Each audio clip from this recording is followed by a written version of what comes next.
quando a pessoa simplesmente some do nada, o que fazer neste caso? O que fazer quando a gente leva o famoso ghosting? Já parou para pensar? Já passou por isso? A conversa fluía, tudo parecia bater, vocês pareciam se conectar de verdade, de repente, puf, a pessoa simplesmente desaparece, feito o gênio da lâmpada, sem explicação, sem motivo, sem tchau, sem mandar mensagem em nada. Você vê o online dele ou dela, mas a resposta nunca vem.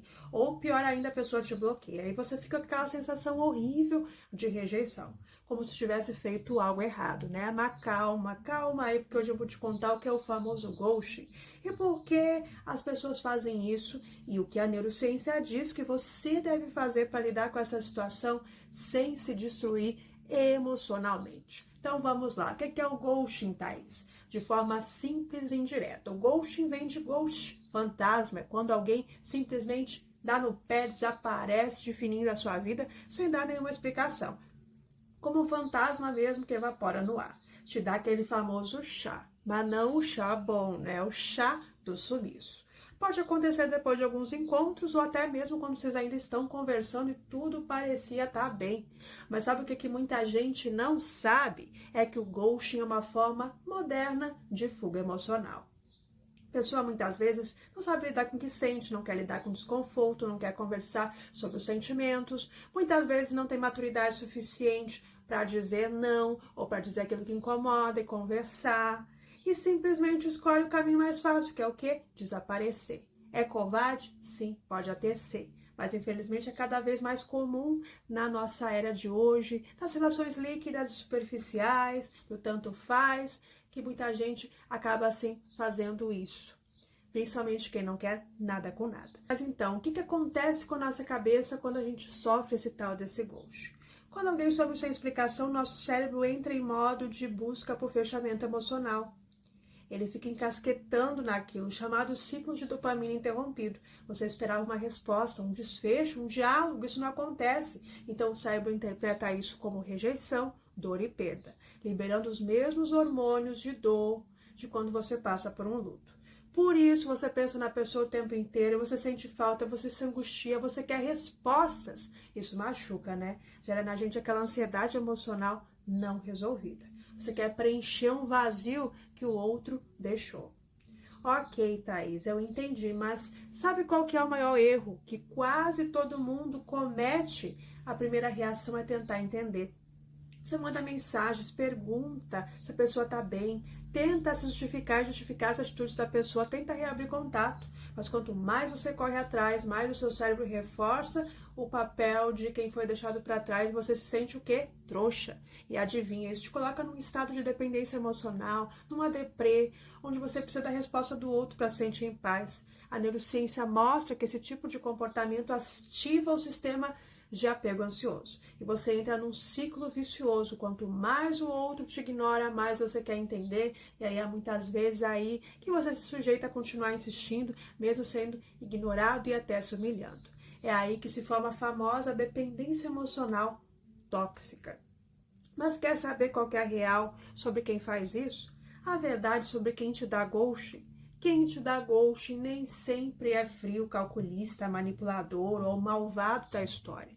Na maioria das vezes é alguém emocionalmente confuso e imaturo. A pessoa foge de conversas difíceis porque não sabe lidar com vulnerabilidade. Mas é claro que também tem aqueles casos, sim, né, de pessoas narcisistas, egoístas, que apenas pensam em si, não estão nem aí mesmo para o que o outro está sentindo, nem aí se vão magoar. Mas vamos dar o benefício da dúvida aqui, né? E supor que seja o primeiro caso mais comum de falta de maturidade. Onde aí a pessoa vai evitar o desconforto da verdade e some porque é mais fácil do que dizer não quero continuar. É o comportamento típico de quem tem medo de rejeitar, mas rejeita da forma ainda mais cruel. Muitas vezes pensa, acho que eu não vou falar para não magoar, melhor eu só assumir. Só que aí que acaba ferindo ainda mais. Então entenda, se alguém fez ou está fazendo isso com você, o problema não está em você, meu amor, está em quem não teve a coragem de ser honesto e de deixar claro que não quer. Custa pelo menos dizer, olha, muito legal ter falado com você, você é uma pessoa muito bacana, mas eu prefiro ser sincero em dizer que eu prefiro que continuemos sendo apenas bons amigos, ok? Doeria? Talvez, mas pelo menos seria algo muito mais franco e respeitoso, né? Pena que a maioria das pessoas não é capaz de fazer isso.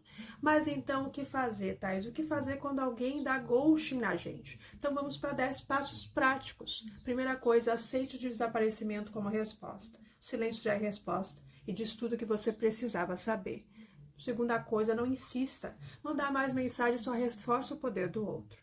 Terceira coisa, evite se culpar. Às vezes não há explicação lógica, às vezes não é culpa sua mesmo. E buscar uma explicação só vai te machucar ainda mais. 4. Se está te fazendo mal, exclua o contato da pessoa. Isso te protege de ficar olhando status, stories e querer ficar correndo atrás. Próximo passo, não procure mais. Nada de oi sumido ou fingir que quer ser amigo. Próximo passo, lembre-se, a ausência também é resposta. Se a pessoa quisesse estar, estaria. Próximo passo, redirecione sua energia. Faça algo que libere dopamina de forma saudável. Treine leitura, música, socializar, conheça novas pessoas. Reescreva o significado e ressignifique isso. Ghost não é rejeição, não. Muitas vezes é livramento. Deus sabe o que faz, e se a pessoa agiu assim, você escapou de alguém incapaz de trazer maturidade e valor que você merece para uma relação.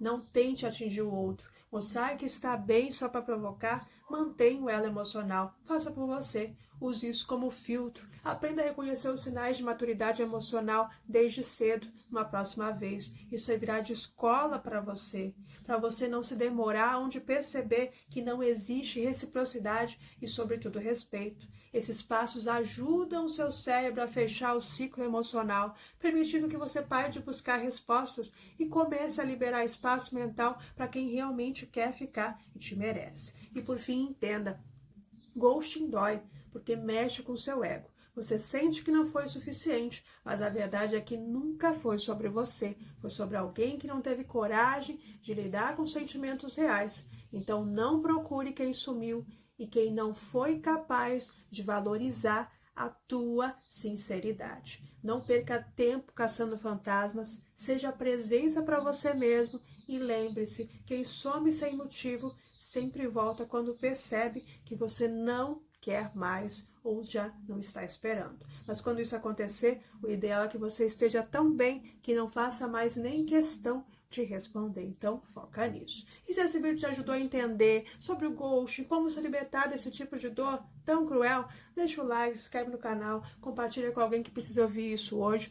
O melhor jeito de lidar com quem some é aprendendo a não se perder por quem quis te apagar, mas nunca conseguirá, porque a gente vai em frente sim, se Deus quiser.